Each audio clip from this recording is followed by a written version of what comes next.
Back to my YouTube channel my नई blog.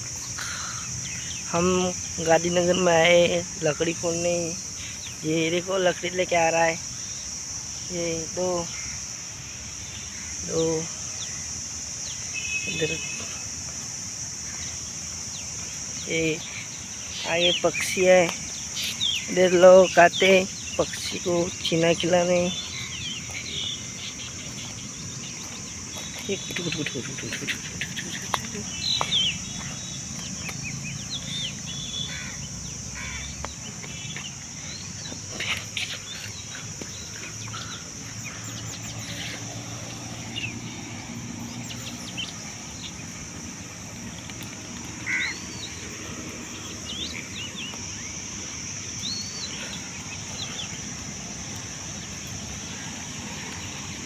इधर लाइरिया है, 3 बजे शुरू होती है। जो खाना है वो मिल जाता है।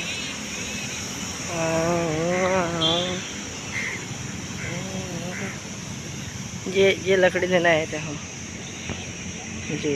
ये दो लेके आ रहे हैं।